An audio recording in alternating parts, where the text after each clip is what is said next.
ਸਤਿ ਸ਼੍ਰੀ ਅਕਾਲ ਜੀ। ਸਵਾਗਤ ਸਾਰਿਆਂ ਦਾ ਦੇਸ਼ ਪ੍ਰਦੇਸ਼ ਲਾਈਵ ਪ੍ਰੋਗਰਾਮ ਦੇ ਵਿੱਚ। ਮੈਂ ਤੁਹਾਡਾ ਆਪਣਾ ਦੋਸਤ ਅਮਰ ਹਾਜ਼ਰ ਹਾਂ ਜੀ ਲੈ ਕੇ ਪ੍ਰੋਗਰਾਮ। ਅੱਜ ਦਾ ਸ਼ੋਅ ਬਹੁਤ ਇੰਟਰਸਟਿੰਗ ਰਹੇਗਾ ਕਿਉਂਕਿ ਜਿਵੇਂ ਅਸੀਂ ਕੋਸ਼ਿਸ਼ ਕੀਤੀ ਹੈ ਪਿਛਲੇ ਕੁਝ ਸਮੇਂ ਤੋਂ, ਤੁਹਾਨੂੰ ਵੀ ਅਸੀਂ ਬੇਨਤੀ ਕਰ ਰਹੇ ਹਾਂ ਵੀ ਜਿਹੜੇ ਤੁਹਾਡੇ ਸਵਾਲ ਹੁੰਦੇ ਆ ਸਾਡੇ ਐਕਸਪਰਟ ਦੀ ਟੀਮ ਦੇ ਨੰਬਰ ਚਲਾਏ ਜਾਂਦੇ ਆ, ਉਹ WhatsApp ਨੰਬਰ ਵੀ ਹੁੰਦਾ। ਤੁਸੀਂ ਆਪਣੀ ਵੀਡੀਓ ਬਣਾ ਕੇ ਭੇਜਣਾ ਚਾਹੁੰਦੇ ਹੋ, ਵੀਡੀਓ ਭੇਜ ਸਕਦੇ ਹੋ। ਆਪਣੇ ਸਵਾਲ ਡਾਇਰੈਕਟਲੀ ਪੁੱਛਣਾ ਚਾਹੁੰਦੇ ਹੋ, ਉਹਨਾਂ ਨੂੰ ਟੈਕਸਟ ਵੀ ਕੀਤਾ ਜਾ ਸਕਦਾ। ਸੋ ਅੱਜ ਉਸੇ ਨਾਲ ਰਿਲੇਟਿਡ ਇਹ ਸਵਾਲ ਜਵਾਬ ਦਾ ਸਿਲਸਿਲਾ ਰਹੇਗਾ। ਕੰਟਰੀਜ਼ ਅਸੀਂ ਡਿਸਕਸ ਇਹਦੇ ਵਿੱਚ ਕੈਨੇਡਾ ਵੀ ਕਰਾਂਗੇ, ਆਸਟ੍ਰੇਲੀਆ ਵੀ ਕਰਾਂਗੇ, ਨਿਊਜ਼ੀਲੈਂਡ ਵੀ ਕਰਾਂਗੇ। ਬਟ ਅਕੋਰਡਿੰਗ ਟੂ ਕੁਐਸਚਨਸ ਜਿਹੜੇ ਸਾਡੇ ਕੋਲ ਪਹੁੰਚੇ ਹੈ ਤੁਹਾਡੇ ਵਰਗੇ ਬੱਚਿਆਂ ਦੇ। ਸੋ ਅੱਗੋਂ ਵੀ ਜੇ ਕੋਈ ਭੇਜਣਾ ਚਾਹੁੰਦਾ ਆਪਣੇ ਸਵਾਲ, WhatsApp ਨੰਬਰ ਚੱਲ ਰਿਹਾ, ਆਪਣੀ ਵੀਡੀਓ ਬਣਾ ਕੇ ਵੀ ਭੇਜੀ ਜਾ ਸਕਦੀ ਹੈ। ਸ਼ੋਅ ਨੂੰ ਮਿਸ ਕਰ ਜਾਂਦੇ ਹੋ, YouTube ਚੈਨਲ ਦੇਸ਼ ਪ੍ਰਦੇਸ਼ ਲਾਈਵ 'ਤੇ ਉਸੇ ਕੰਸਲਟੈਂਟ ਦਾ ਸ਼ੋਅ ਨਾਮ ਭਰ ਕੇ ਦੁਬਾਰਾ ਦੇਖਿਆ ਜਾ ਸਕਦਾ। ਸ਼ੋਅ ਅਪਲੋਡ ਕਰ ਦਿੱਤਾ ਜਾਂਦਾ। ਬਾਈ ਚਾਂਸ ਹੁੰਦਾ ਕਈਆਂ ਦੀ ਸ਼ਿਕਾਇਤ ਹੁੰਦੀ ਅਸੀਂ ਸ਼ੋਅ ਦੇਖ ਨਹੀਂ ਪਾਏ, ਇਨਫੋਰਮੇਸ਼ਨ ਬਹੁਤ ਅੱਛੀ ਸੀ। ਸੋ ਉਹ ਸ਼ੋਅ ਤੁਸੀਂ ਦੁਬਾਰਾ YouTube ਚੈਨਲ ਦੇਸ਼ ਪ੍ਰਦੇਸ਼ ਲਾਈਵ ਸਬਸਕ੍ਰਾਈਬ ਕਰਕੇ ਵੀ ਦੇਖ ਸਕਦੇ ਹੋ। ਅੱਜ ਦਾ ਸ਼ੋਅ ਮੇਰੇ ਨਾਲ ਜਿਹੜੇ ਐਕਸਪਰਟ ਕਰਨ ਲਈ ਖਾਸ ਕਰ ਇਸ ਸਟੂਡੀਓ ਦੇ ਵਿੱਚ ਮੌਜੂਦ ਨੇ, ਉਹਨੇ ਜੀ ਪ੍ਰਦੀਪ ਬਾਲਿਆਨ ਜੀ, ਵੈਸਟਰਨ ਓਵਰਸੀਜ਼ ਤੋਂ। ਪ੍ਰਦੀਪ ਭਾਜੀ ਬਹੁਤ ਬਹੁਤ ਸਵਾਗਤ ਜੀ। Thank you. ਸਤਿ ਸ਼੍ਰੀ ਅਕਾਲ। ਪ੍ਰਦੀਪ ਜੀ, ਇਹ ਸਿਲਸਿਲਾ ਜਦੋਂ ਸ਼ੁਰੂ ਕੀਤਾ ਆਪਾਂ, ਕਿਸ ਤਰ੍ਹਾਂ ਦਾ ਮਹਿਸੂਸ ਹੋ ਰਿਹਾ ਜਦੋਂ स्टूडेंट डायरेक्टली इंटरेक्ट करता ਤੁਹਾਡੇ ਨਾਲ, ਤੁਹਾਡੀ ਟੀਮ ਨਾਲ, मैसेजेस रही, WhatsApp रही? डेफिनेटली पहले क्या होता था कि भाई हमने शो कर दिया, बच्चे कॉल कर रहे हैं, कई बार कॉल मिस भी हो जाती थी और कई बार हमारी पूरी, वैसे तो पूरी एक्सपर्ट टीम बैठी होती कि बच्चों को कंटिन्यूसली रिप्लाई करने के लिए। बट जैसे ही ये WhatsApp वाली बात आई है, काफ़ी स्टूडेंट्स ने वीडियोज़ भी भेजी हैं और टेक्स्ट भी किया है, तो अच्छा लगता है कि स्टूडेंट्स का ऑन स्पॉट हम अगर रिप्लाई करते हैं, बच्चों की प्रॉब्लम अगर पता लगती है, मतलब कंटिन्यूसली जब एक बच्चा फेस टू फेस बात करता है वो तो है ही है, और एक बच्चा जब एक मतलब नहीं पहुंच पाता हमारे ऑफिस में, लेकिन वो अपनी बातें पहुंचाते हैं और आपके चैनल के थ्रू हम उनको रिप्लाई करने की कोशिश करते हैं, इवन कि हम उनको मैसेज उस टाइम भी कर देते हैं, तो बड़ा अच्छा लगता है। और मेरे ख्याल से ये देश प्रदेश बना भी इसी चीज़ के लिए है कि भी बच्चों की जो प्रॉब्लम्स है वो सॉर्ट आउट की जाए। बट ਇਹਦੇ ਥੈਂਕਸ ਤੁਹਾਡਾ ਵੀ ਕਰਨਾ ਬਣਦਾ ਬਿਕਾਜ਼ ਤੁਸੀਂ ਵੀ ਸਾਥ ਦਿੱਤਾ, ਜਦੋਂ ਸੱਦਾ ਦਿੱਤਾ ਤੁਸੀਂ ਜ਼ਰੂਰ ਆਏ ਹੋ ਇਸ ਸਟੂਡੀਓ ਦੇ ਵਿੱਚ। Thank you sir, thank you. ਅੱਜ ਦਾ ਸ਼ੁਰੂਆਤ ਕਰਾਂਗੇ ਜੀ, ਫਸਟ ਸਵਾਲ ਲਾਂਗੇ ਸੌਰਵ ਪੱਬੀ ਜੀ ਦਾ। ਇਹਨਾਂ ਦਾ ਸਵਾਲ ਹੈ ਜੀ, ਪ੍ਰਦੀਪ ਜੀ 12th ਕੀਤੀ ਹੈ 2011 ਦੇ ਵਿੱਚ ਜੀ ਜੀ। ਉਸ ਤੋਂ ਬਾਅਦ ਇਹਨਾਂ ਨੇ ਡੀ ਫਾਰਮੇਸੀ ਕੀਤੀ 2013 ਦੇ ਵਿੱਚ, 2017 ਚ BSc। ਹੁਣ ਇਹ ਆਪਣੇ ਲਈ ਆਪਸ਼ਨ ਜਾਨਣਾ ਚਾਹੁੰਦੇ ਨੇ ਕੈਨੇਡਾ ਜਾਂ ਆਸਟ੍ਰੇਲੀਆ। बैंड स्कोर कुछ अगर बच्चे ने बताया हो तो? ਨਹੀਂ, ਇਹਦੇ ਚ ਬੈਂਡ ਸਕੋਰ ਕਲੀਅਰ नहीं है। बैंड स्कोर इसके ये जो मैसेज है तो वो 5.5 बैंड है इस बच्चे के। ये पूछ रहा है कि मैं कनाडा और ऑस्ट्रेलिया। देखिए, मैं आपको एक ही चीज़ बोलना चाहूँगा कि आपने ऑलरेडी बैचलर्स कर रखी है और आप PG और मास्टर्स के लिए एलिजिबल हैं, बट बैंड स्कोर आपका 5.5 है जो बहुत कम है। तो आई विल सजेस्ट कि अगर आपने ऑस्ट्रेलिया जाना है 6.5 बैंड नो लेस देन 6 लीजिए, या 6 भी ले लोगे तब भी आपका एलिकोस के साथ हो जाएगा। और अगर आपने कनाडा जाना है तो try to get 6.5 band. 6.5 band no less than 6 में आप मेजोरिटी ऑफ द कॉलेज ने आज की डेट में 6.5 नो लेस देन 6 कर दिए हैं PG प्रोग्राम के लिए। और अगर आपने यूनिवर्सिटी में जाना है तो डेफिनेटली यू नीड 6.5 बैंड। तो आई विल सजेस्ट 5.5 बैंड में गुजारा नहीं होना है, ट्राई टू गेट 6 और 6.5 बैंड। 6 आएंगे तो हम ऑस्ट्रेलिया की बात करेंगे, 6.5 आएंगे तो ऑस्ट्रेलिया और कनाडा दोनों की बात हो सकती है। 5.5 ਬੈਂਡ ਤੇ ਗੱਲ ਵੀ ਤਾਂ ਹੁੰਦੀ ਹੈ ਕਿਉਂਕਿ ਐਡਵਰਟਾਈਜ਼ਮੈਂਟ ਲੁਭਾਉਂਦੀਆਂ ਨੇ ਬੱਚਿਆਂ ਨੂੰ ਵੀ ਦੇਖੋ ਜੀ ਉਹ ਐਡ ਤਾਂ ਕਰਦਾ 5.5 ਬੈਂਡ ਮੇਰੇ ਤਾਂ ਆ ਗਏ ਜੀ ਜੀ ਜੀ। ਬਟ ਜਾਣਾ ਉਹਦੇ ਥਰੂ ਜਾਂਦਾ, ਜਿਵੇਂ ਹੁਣ ਸਪੋਜ਼ ਤੁਹਾਨੂੰ ਲਾਈਕ ਕਰਦਾ, ਉਹਨੇ ਸਵਾਲ ਤੁਹਾਨੂੰ ਭੇਜਿਆ ਜੀ ਜੀ ਵੀ ਨਹੀਂ ਇਹਨਾਂ ਦੀ ਗੱਲ ਮੈਨੂੰ ਠੀਕ ਲੱਗਦੀ ਹੈ, ਮੈਨੂੰ ਇਹਨਾਂ ਦਾ ਕੰਮ ਕਰਨ ਦਾ ਤਰੀਕਾ ਠੀਕ ਲੱਗਦਾ, बट एड कितने ना कितने प्रभावित दूसरे एजेंट की करती है। डेफिनेटली ये तो होता ही है कि हर कोई इजी वे, जो एक बोलते हैं ना कि भाई इजी प्रोसेस से निकलना चाहता है, बच्चे को लगता है कि भाई अगर यहाँ 5.5 बैंड में गुजारा हो सकता है तो 6 और 6.5 बैंड लेने की क्या जरूरत है। अभी मैं अगर उन्होंने रिक्वायरमेंट पूरी करता जी जी, उनको लगता है, बट आपको ये चीज़ समझनी होगी, जो इस तरह से ये लगा लो कि आपको बुला के मतलब एक छोटी छोटी, मतलब ये एक शॉर्टकट दिखा रहे हैं हम लोग कि भाई कम मतलब लो रिक्वायरमेंट दिखा के लोगों को लुभाना और उनके पैसे ठगना, वही है, इसके अलावा कुछ नहीं है। मेजोरिटी ऑफ द मतलब बहुत से कंसल्टेंट मार्केट में ऐसे बैठे हैं अमन सर जो रिफ्यूज करा के कमाते हैं, मतलब वीजा लगा के नहीं कमाते। तो ऐसे वो एडवर्टीजमेंट उन बच्चों को एक तरह से टारगेट करना होता है कि ताकि उनके रिफ्यूज करा के पैसा कमाया जा सके। और हर एक बच्चा चाहता भी है कि यस कोई बोल रहे मुझे ਜਿਵੇਂ ਹੁਣ ਆਪਾਂ ਵੈਸਟਰਨ ਓਵਰਸੀਜ਼ ਦੀ ਗੱਲ ਕਰੀਏ, ਵੈਸਟਰਨ ਓਵਰਸੀਜ਼ ਦੀ ਟੀਮ ਬਹੁਤ ਵੱਡੀ ਹੈ ਜੀ। ਆਪਾਂ ਹਰਿਆਣਾ, ਕਰਨਾਲ, ਕੁਰਸ਼ੇਤਰ, ਸੋਨੀਪਤ ਤੋਂ ਗੱਲ ਕਰ ਲਈਏ ਤੇ ਇਧਰ ਅੰਮ੍ਰਿਤਸਰ ਤੱਕ ਗੱਲ ਕਰ ਲਈਏ, ਪ੍ਰੋਪਰ ਇੱਕ ਲਾਈਨ 'ਚ ਇਹਨਾਂ ਦੇ ਆਫਿਸਿਸ ਹੈਗੇ ਆ, ਮੇਨ ਲਾਈਨ ਦੇ। ਇੰਨੀ ਵੱਡੀ ਟੀਮ ਹੋਣ ਦੇ ਬਾਵਜੂਦ ਉਹਨਾਂ ਨੇ ਕਦੀ ਐਡ ਨਹੀਂ ਕੀਤੀ 5.5 ਬੈਂਡ ਦੀ। ਉਹਨਾਂ ਨੇ ਕਦੀ ਨਹੀਂ ਕਿਹਾ ਵੀ ਜਿਹੜਾ ਮਰਜ਼ੀ 5.5 ਬੈਂਡ, 1 ਲੱਖ 2 ਲੱਖ ਰੁਪਏ 'ਚ ਆਸਟ੍ਰੇਲੀਆ ਜਾਓ। ਐਸਾ ਪ੍ਰੋਡਕਟ ਐਸੀ एक्सक्लूसिविटी की कोई होर ਲੱਭ ਲਿਆਉਂਦਾ ਜਿਹੜਾ ऐड करनी शुरू कर देता है और क्यों करता जाता है इस चीज़? देखिए सर, ये ना हर आदमी का एक मेंटल थॉट होती है और वे ऑफ वर्किंग स्टाइल होता है। कोई तो इस इंडस्ट्री को मैं अपना करियर बनाना चाहता है कि यार ये मैं चलाऊं, मेरे फिर बेटे चलाएं, सर्वाइविंग इंडस्ट्री। हाँ, मतलब मैं चलाऊं, मेरे बेटे चलाएं, मेरे पोते चलाएं, ठीक है। मैं अपनी ये थॉट रखता हूँ। इवन कि इट्स माई फैमिली बिजनेस। मेरे फादर साहब बैठते हैं, वो हरियाणा पुलिस से रिटायर्ड हैं, आफ्टर दैट वो अम्बाला ऑफिस को संभालते हैं। मेरा जो साला ब्रदर इन लॉ वो चंडीगढ़ बैठता है। मेरी वाइफ हर ऑफिस में विजिट करती है। मेरा बड़ा ब्रदर, जो 2 ब्रदर हैं, एक करनाल बैठता है, एक कुरुक्षेत्र बैठता है, मामा का लड़का कजन बैठता है। तो मतलब मैंने इसको टोटली एक तरह से फैमिली बिजनेस बना रखा है कि कोई मुझे आगे क्वेश्चन मार्क ना लगाए कि भाई यार ये क्या कर रहा है तुम। दूसरा, आप 2 चीजें हैं, चाहे तो स्टूडेंट को कंफर्ट लेवल में ले आओ या आप एम्बेसी के कंफर्ट लेवल में चले जाओ। अगर एम्बेसी के कंफर्ट लेवल में रहोगे तो डेफिनेटली ये बिजनेस लॉन्ग लास्टिंग रहेगा।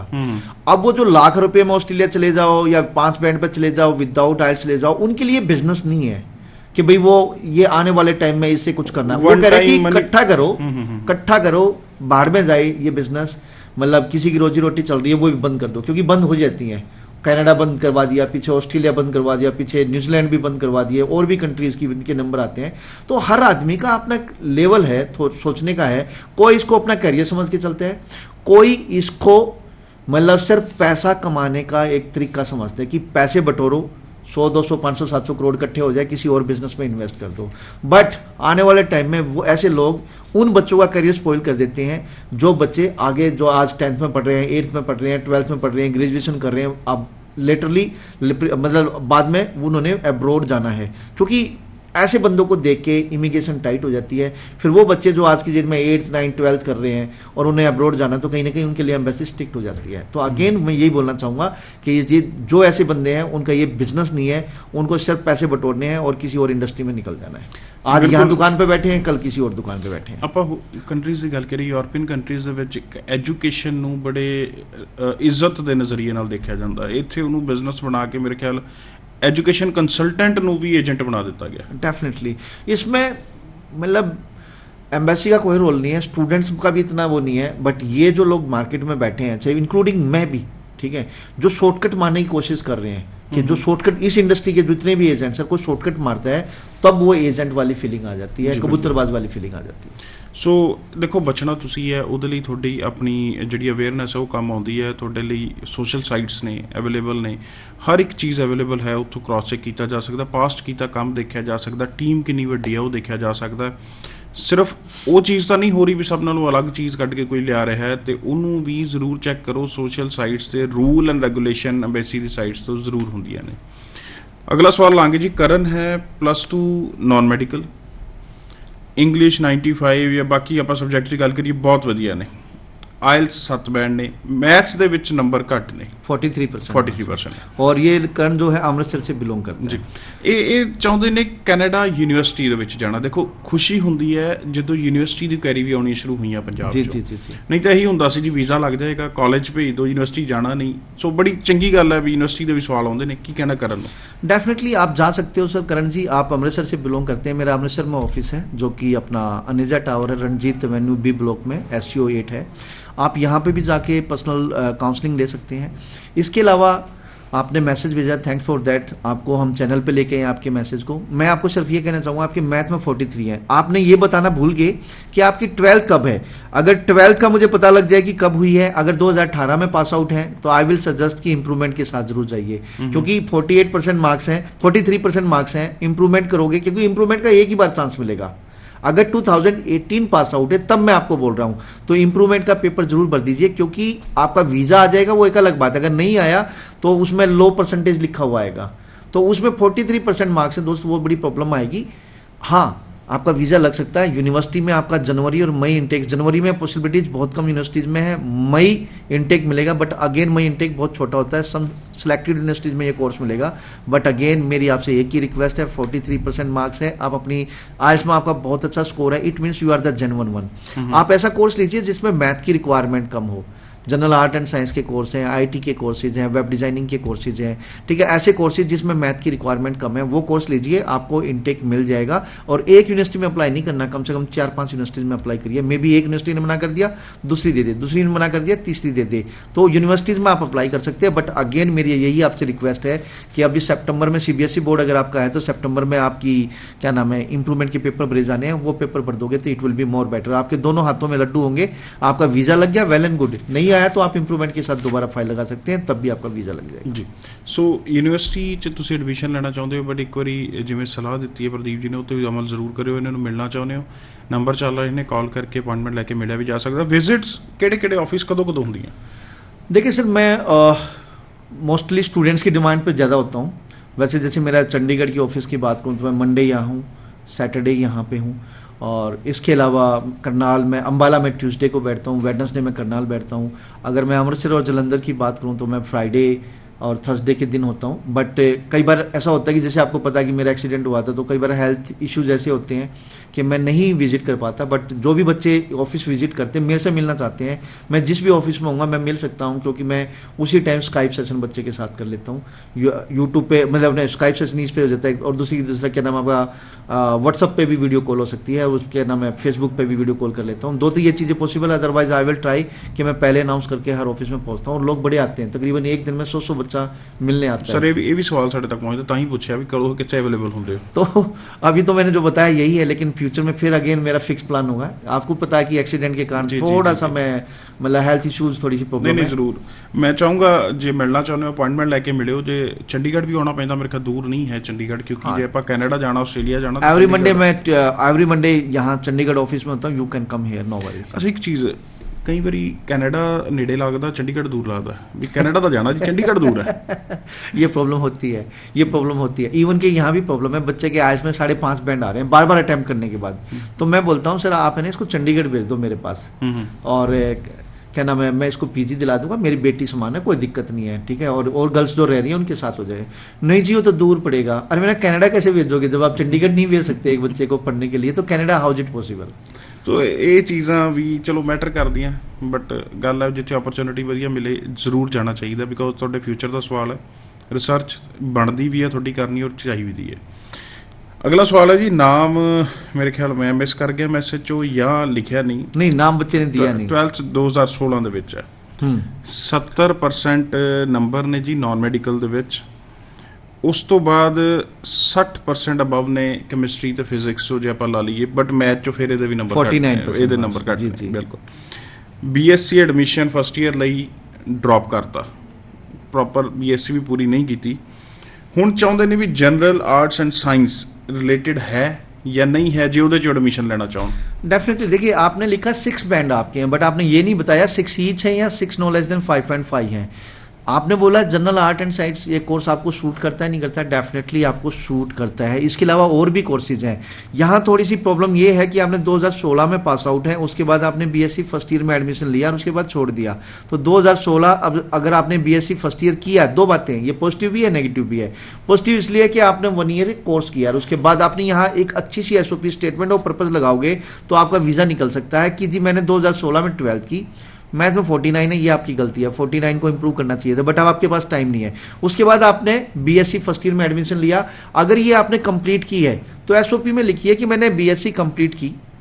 इसके बाद मैंने जब रिसर्च किए तो पता लगा कि पहले मैं इतना मतलब 12th के बाद मैं डिसाइड नहीं किया कि मुझे क्या करना चाहिए, मैंने इंडियन एजुकेशन स्टार्ट कर दी। But when I started in the college I found कि भाई यहाँ पे उस टाइप की ग्रोथ नहीं हो पा रही, थ्योरेटिकल एजुकेशन है, बाहर की प्रैक्टिकल है। तो मेरे कुछ फ्रेंड्स, मेरे रिश्तेदार या मेरे पेरेंट्स ने मुझे सजेस्ट किया कि जिंदगी एक बार में मिलती है, क्यों ना मैं अब्रोड जाऊँ अच्छे लेवल पे। तो तब आप ये बीएससी फर्स्ट ईयर लगा के आप बताएं कि यस फ्यूचर में मैं फर्दर स्टडी आगे अब्रोड से करना चाहता हूं और मेरा interest general art and science में है या पर्टिकुलर किसी और कोर्स में।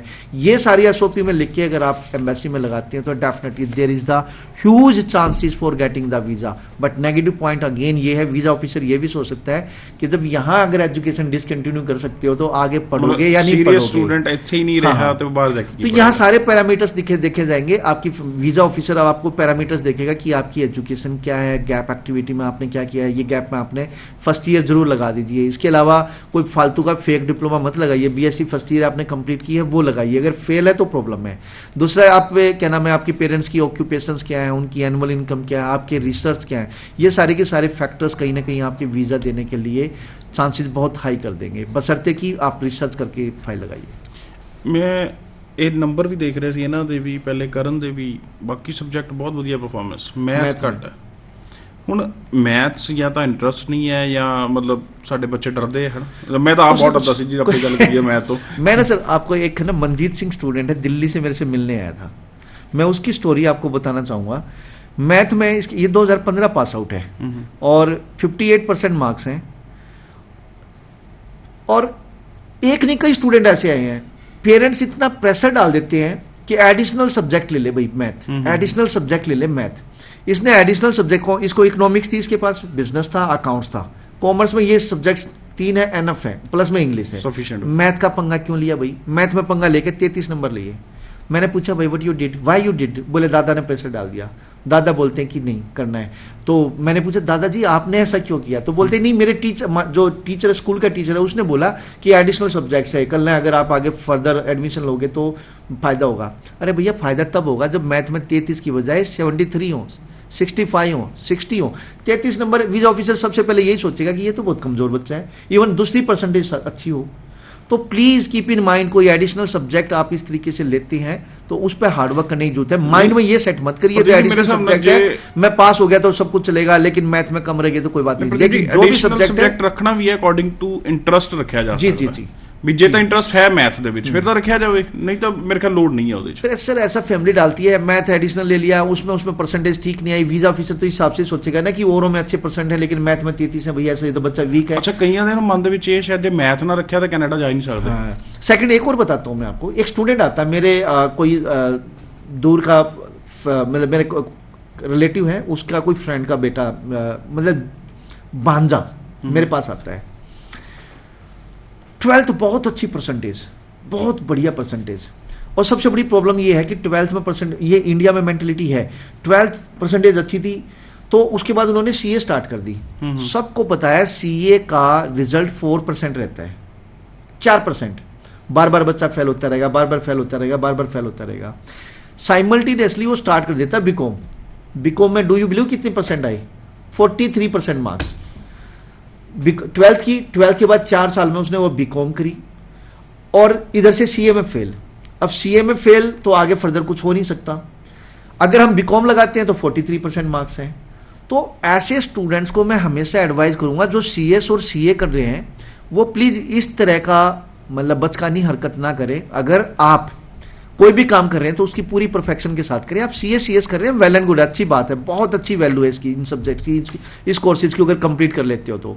बट कीप इन माइंड, थोड़ा सा भी डाउट है कि मेरे से नहीं होगा, साथ साथ में आप जो बीबीए बीकॉम जो भी कर रहे हो प्लीज उस पर जरूर ध्यान दीजिए, उसमें अच्छी परसेंटेज आपकी आनी चाहिए। परसेंटेज अच्छी होगी तो आप अब्रोड में जा सकते हैं। अब 43 पर कहाँ जाएगा बच्चा? इतना होपलेस हो रखा है, इतना परेशान है, मेरी से सीए नहीं हुई, मैं अब्रोड जाना चाहता हूं, मैं अब्रोड भी नहीं जा सकता क्योंकि इसमें 43% मार्क्स है। मॉरल डाउन, फिर मॉरल डाउन, फिर 10 तरह के मतलब जुगाड़ स्टार्ट हो जाते हैं बच्चों के कि जी मैं फलानी यूनिवर्सिटी से बनवा लूँ, मैं ऐसी यूनिवर्सिटी से बनवा लूँ, मैं उससे बनवा लूँ। मैंने कहा भाई अगले रास्ते चलो, यहाँ कुछ नहीं हो सकता। अभी भी एक और मैं इस चीज पे एडप्ट करना चाहूंगा। आज की डेट में कनाडा हाई कमीशन रिफ्यूजल दे रहा है फेक डॉक्यूमेंट पे। 2-3 बच्चे मेरे पास आए हैं, किसी ने मतलब दूसरी यूनिवर्सिटी से बनवा ली, सनराइज यूनिवर्सिटी ऐसी कोई यूनिवर्सिटी थी, बनवा के ले आए। वीजा ऑफिसर उसको मेल करता है कि भी मुझे आपकी जो मार्कशीट है उस पर डाउट है, मैं सिर्फ 10 डेज दे रहा हूं, 10 डेज में प्रूव करो कि ये डॉक्यूमेंट जेन्युइन है। तो बच्चा यूनिवर्सिटी जाता है, आरटीआई लगाता है, उनका प्रोसेस 2 महीने का है मार्कशीट देने का और सारी चीजें ट्रांसक्रिप्ट देने का, तो नहीं हो पाया। वीजा ऑफिसर ने उसको 5 साल का बैन लगा दिया इस चक्कर में। दूसरा बच्चा था, वो मेरे पास आता है रिजेक्शंस लेके, और रिजेक्शंस के भी रीजंस मींस लाइक आज की डेट में एजेंट्स इतने पागल बनाते हैं स्टूडेंट्स को, जो उसका रिफ्यूजल लेटर है ना उसको एडिट करके दे देते हैं। अदर रीजंस ले दिए कि भाई आपकी रिलेवेंसी नहीं है और आप इकोनॉमिक सिचुएशन ठीक नहीं है, और उसकी फाइल दोबारा लगती है हाई कमीशन में, तो रिजेक्शंस दोबारा आता है 5 साल के बैन के साथ। पता क्या लिखा होता है कि जो आपकी प्रीवियस रिफ्यूजल है उसमें आपने मिसलीड किया है, फेक डॉक्यूमेंट लगाए हैं। तो मतलब कहने का मतलब किसी और एजेंट्स की गलती के कारण एक जेन्युइन कंसल्टेंट भी फंस जाता है। पहले 4-5 बार वो रिफ्यूजल लेके आया, उसने एडिट किए हुए डॉक्यूमेंट लगाए, रिफ्यूजल आया, रिफ्यूजल में एडिट करके दे दिया कि जेन्युइन जो सिंपल से रीजन है वो लिख के दे दिया ताकि बच्चा कुछ कहे ना। किसी दूसरे कंसल्टेंट के पास जाता है, रिफ्यूजल लेटर देख के फड़ लेता है, बाद में पता लगता है कि ये तो already mislead document already represent कर रखे हैं और उसका बैन जो सुनन च आया ਕਈ ਵਾਰੀ ਬੱਚੇ ਦੀ ਫਾਈਲ ਲੈ ਲਈ ਜਾਂਦੀ ਹੈ ਜਿਹਦੇ ਪਤਾ ਵੀ ਹੁਣ ਇਹਦੇ ਵੀਜ਼ਾ ਨਹੀਂ ਲੱਗਣਾ। ਅਸੀਂ ਵੀ ਸੁਣਿਆ, ਦੇਖੋ ਮਾਰਕੀਟ 'ਚ ਵੀ ਪਤਾ ਲੱਗਿਆ, फाइल लेके महीना 2 महीने रख के आप ही रिजेक्शन लेटर बना के वापस दे देती जाती है। श्योर, ये भी हो रहा है, ये भी हो रहा है। अच्छा, मैं कल का एक और वाक्य बताता हूँ, बड़े लंबे वाक्य हैं। 2 स्टूडेंट आते हैं मेरे पास, एक स्टूडेंट 5.5 बैंड के साथ कि जी मेरे को कनाडा जाना है। मैंने कहा नहीं होगा, ऑस्ट्रेलिया में 5.5 बैंड है, ट्राई टू गेट 6 बैंड या फिर पीटी कर ले, ठीक है। डिप्लोमा हॉस्पिटलिटी मैनेजमेंट का फेक बनवा के लेके आया। तो मैंने कहा भैया इसको इम्प्रूव कर ले, पीटी में अच्छा स्कोर ले ले, मैं तब करा सकता हूँ आपका। साथ में एक बच्चा और बैठा है कि भैया मुझे भी बताओगे। मैंने कहा बताओ। मैं जी ऑलरेडी ऑस्ट्रेलिया रिफ्यूज हूँ। मैं कहा ऑस्ट्रेलिया रिफ्यूज हो, मैं जाना कहाँ है? ऑस्ट्रेलिया जाना है। मैं कहा एजुकेशन क्या है? बोला 10th। मैं कहा 10th? मैं किस कोर्स में अप्लाई किया था? बोला MBA में। मैंने कहा what is this, 10th pass MBA कैसे हो सकता है? बोले मेरे एजेंट्स ने ही BCom बनाई, BBA बनाई। व्हाट इज दिस यार। अब ये उन बच्चों के लिए जो जेन्युइन स्टूडेंट्स हैं। अच्छा, ਇੱਥੇ ਤੁਸੀਂ ਕੰਸਲਟੈਂਟ ਦਾ ਗਿਣਦੇ ਹੋ, ਬੱਚੇ ਨੂੰ ਪਤਾ ਹੈ 200% एजेंट्स की भी गलती है यहाँ पे। ਸਰ ਤਾੜੀ स्टूडेंट की तो है ही है। ਦੋਨਾਂ ਹੱਥਾਂ ਨਾਲ ਵੱਜ ਰਹੀ ਨਾ। ਹੁਣ स्टूडेंट ਨੂੰ नहीं पता भी ਉਹਦੀ BBA BCA गलत लगे, पता है, ਉਹਦੀ प्रोफाइल गलत होगी। अब वो क्या सुनना चाहता है कि वो पहुंचना चाहता है। मैं बोला यार तू चला भी जाता तो तू MBA कैसे करता? तूने तो डेबिट क्रेडिट कभी किए ही नहीं। 10th पास है सर, तू 10th पास तो खुद बोल रहा है सर, 12th भी नहीं की, आगे MBA कैसे करेगा भाई तू? ये पहुंच मुहिम तक है, भी पहुंचा देंगे, क्या करेगा? ऐसे कोई करियर नहीं है। प्लीज कीप इन माइंड, आप जिस भी स्टूडेंट जिस भी क्लास में पढ़ रहे हैं, डू हार्ड वर्क और ऐसी फेक पर्सनों से, फेक डॉक्यूमेंट से बचो। वो तभी पॉसिबल है जब आप अच्छा सही गल है प्रदीप जी, फेक डॉक्यूमेंट्स नाल ही वीजा नहीं लगता। बहुत वधिया साफ सुथरी ਇਨਫੋਰਮੇਸ਼ਨ ਦੇ ਕੇ ਵੀ ਵੀਜ਼ਾ ਲੱਗਦਾ। ਕੁਝ ਬੱਚੇ ਸਾਡੇ ਨਾਲ ਮੌਜੂਦ ਨੇ ਜਿਨ੍ਹਾਂ ਨੇ ਵੈਸਟਰਨ ਓਵਰਸੀਜ਼ ਤੋਂ ਸਕਸੈਸ ਸਟੋਰੀਜ਼ ਆਪਣੀਆਂ ਲਈਆਂ ਨੇ। ਕੀ ਉਹਨਾਂ ਦਾ ਐਕਸਪੀਰੀਅੰਸ ਰਿਹਾ, ਆਓ ਮਿਲ ਕੇ ਜਾਣਦੇ ਹਾਂ। ਸਾਰਿਆਂ ਨੂੰ ਸਤਿ ਸ਼੍ਰੀ ਅਕਾਲ। ਮੇਰਾ ਨਾਮ ਮਨਪ੍ਰੀਤ ਕੌਰ, ਮੈਂ ਡਿਸਟ੍ਰਿਕਟ SS ਨਗਰ ਤੋਂ ਬਿਲੋਂਗ ਕਰਦੀ ਹਾਂ। ਮੇਰਾ ਅੱਜ ਮੈਂ ਬਹੁਤ ਖੁਸ਼ ਹਾਂ ਕਿਉਂਕਿ ਮੇਰਾ ਕੈਨੇਡਾ ਦਾ ਵੀਜ਼ਾ ਆਇਆ ਹੈ। मैं अपनी फाइल वैस्टर्न ओवरसीज के थ्रू लगाई सी और मैं लास्ट अपना डिप्लोमा एनीमेशन का कंप्लीट किया है। मैं एक बार अपनी फाइल होर एजेंट्स कोल भी लगाई सी बट उन्होंने मैंने बहुत ज्यादा मेरी फाइल खराब करती तो उन्होंने मैंने गलत गाइड किया। तो दैन मैं उस तो बाद मैं शोज देखने स्टार्ट किए टीवी ते। मैंने प्रदीप सर के शोज बहुत अच्छे लगे तो मैं उस तो बाद मैं इत्थे विजिट वैस्टर्न ओवरसीज विजिट किया ਤੇ ਇਹਨਾਂ ਨੇ ਮੈਨੂੰ ਬਹੁਤ ਵਧੀਆ ਗਾਈਡ ਕੀਤਾ। ਮੈਂ ਯੂਨੀਵਰਸਿਟੀ ਕੈਟਾਗਰੀ 'ਚ ਆਪਣੀ ਫਾਈਲ ਲਗਾਈ ਸੀਗੀ ਤੇ ਮੈਂ ਆਪਣਾ ਵੀਜ਼ਾ ਹਾਸਿਲ ਕੀਤਾ। ਮੈਂ ਬਹੁਤ ਥੈਂਕਫੁਲ ਹਾਂ ਵੈਸਟਰਨ ਓਵਰਸੀਜ਼ ਦੀ ਕੈਨੇਡਾ ਟੀਮ ਦੀ ਤੇ Geetu ma'am and Richa ma'am ਦੀ। ਉਹਨਾਂ ਨੇ ਮੈਨੂੰ ਬਹੁਤ ਵਧੀਆ ਗਾਈਡ ਕੀਤਾ। I'm Poonampreet Kaur. I'm from Mohali. I have done my IELTS from Western Overseas and scored 7 overall. Now I'm going to Conestoga College for postgraduate diploma in business management. I have done my graduation in commerce with 60% and after that I have also done 1 year diploma in computer application. Now I'm very happy that I got my visa and I would like to thank the entire team of Western Overseas, Shushma ma'am, Neha ma'am, Alfred sir, Main sir and Tejinder ma'am and Ritu ma'am who took my case, and whenever I have any query they guided me so well. So a special thanks to Mr. Pradeep Balan sir. Thank you. Hi, my name is Preetam and I am from Jaipur. I have completed my graduation in BCom from Jaipur itself and then I was willing to go abroad. So मैंने Canada के लिए apply किया था and मेरा visa reject 2 बार हो चुका। मुझे लगा कि अब नहीं हो रहा, लेकिन finally I reached western overseas because through YouTube channels and I searched with Western Overseas and when I reached here they guided me as very well. उन्होंने मुझे होप दिया कि अगर एक बार हमारे थ्रू अप्लाई कर दीजिए and you will get the results. And मेरे सामने मुझे भी विश्वास नहीं था पहले, तो फिर भी मैंने एक बार ट्राई करने में क्या जा रहा है जब 2 बार रिजेक्ट हो चुका है। तो ट्राई किया and finally I got my result and here is my visa and thank you so much for the guidance the Canada team of the western overseas and Pradeep sir who have guided मी।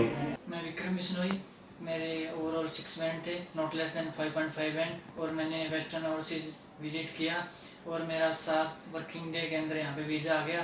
मैं western overseas के सभी staff का thankful हूँ और मैं सभी student को यही कहना चाहूँगा कि एक बार यहाँ पे विजिट ज़रूर करें। My name is Anmol Ratan Singh, I am from Saran और आज मेरे हाथ में ऑस्ट्रेलिया का वीज़ा है, सिर्फ काजल मैम और विदु मैम की बदौलत। मेरा वीज़ा सिर्फ 11 दिन के अंदर आया और मेरी फ़ाइल को प्रोसेस होने में सिर्फ 33 दिन लगे थे, जिसका कि मैं बहुत ही ज़्यादा शुक्रिया अदा करता हूँ वेस्टर्न ओवरसीज़ का। पहले भी मेरे फ्रेंड्स और मेरे ब्रदर यहाँ से वीज़ा लगवा के जा चुके हैं और आज वो अच्छी अच्छी कंट्रियों में सेटल हैं। उसके बाद मैं पहले भी प्रदीप सर की वीडियोस देखता था और उसमें देखता था कि कितने बच्चे अपने बाहर जाने के सपने को साकार कर रहे हैं। तो मैं इसीलिए सभी स्टूडेंट्स को कहना चाहूँगा, अगर वो भी अपने बाहर जाने के सपने को साकार करना चाहते हैं तो एक बार वो वेस्टर्न ओवरसीज़ में आके ज़रूर मिले और अपने सुपने को पूरा करें। ਸੋ ਇਸ ਲਈ ਕੋਈ ਸਟੂਡੈਂਟ ਜਿਨ੍ਹਾਂ ਨੇ ਆਪਣਾ ਐਕਸਪੀਰੀਅੰਸ ਸਾਂਝਾ ਕੀਤਾ, ਤੁਸੀਂ ਵੀ ਕੋਈ ਵੀ ਸਰਵਿਸ ਚਾਹੁੰਦੇ ਹੋ ਉਹਨਾਂ ਦੇ ਕਿਸੇ ਵੀ ਆਫਿਸ ਵਿਜ਼ਿਟ ਕੀਤਾ ਜਾ ਸਕਦਾ। ਪ੍ਰਦੀਪ ਜੀ ਦੇ ਨੰਬਰ ਚੱਲ ਰਹੇ ਨੇ, ਕਾਲ ਕਰਕੇ ਮੈਸੇਜ ਕਰਕੇ ਜਾਂ WhatsApp ਤੇ ਵੀਡੀਓ ਬਣਾ ਕੇ ਭੇਜ ਕੇ ਵੀ ਆਪਣਾ ਸਵਾਲ ਪੁੱਛਿਆ ਜਾ ਸਕਦਾ। ਅਸੀਂ ਨੈਕਸਟ ਸ਼ੋਅ 'ਚ ਸਾਂਝਾ ਕਰਾਂਗੇ। ਆਪਣੇ ਸਵਾਲ ਟੈਕਸਟ ਵੀ ਕੀਤੇ ਜਾ ਸਕਦੇ ਨੇ। ਮੇਰੇ ਕੋਲ ਸ਼ੋਅ ਦਾ ਸਮਾਂ ਨਹੀਂ ਅਲਾਉ ਕਰ ਰਿਹਾ, ਬਟ ਨੈਕਸਟ ਸ਼ੋਅ ਦੇ ਵਿੱਚ ਜ਼ਰੂਰ ਉਮੀਦ ਕਰਾਂਗੇ ਜਿਹੜੇ ਸਵਾਲ ਤੁਹਾਡੇ ਆਉਣਗੇ ਉਹਨਾਂ ਨੂੰ ਅਸੀਂ ਸਾਂਝੇ ਕਰ ਪਾਈਏ। ਪ੍ਰਦੀਪ ਜੀ, ਸ਼ੋਅ 'ਚ ਆਉਣ ਲਈ ਬਹੁਤ ਬਹੁਤ थैंक यू थैंक यू। ਧੰਨਵਾਦ ਸਾਰੇ ਦਰਸ਼ਕਾਂ ਦਾ, ਟੈਕਨੀਕਲ ਟੀਮ ਦਾ। ਸ਼ੋਅ ਨੂੰ ਇੱਥੇ ਖਤਮ ਕਰਦੇ ਹਾਂ ਜੀ, ਦਿਓ ਇਜਾਜ਼ਤ। ਸਤਿ ਸ਼੍ਰੀ ਅਕਾਲ।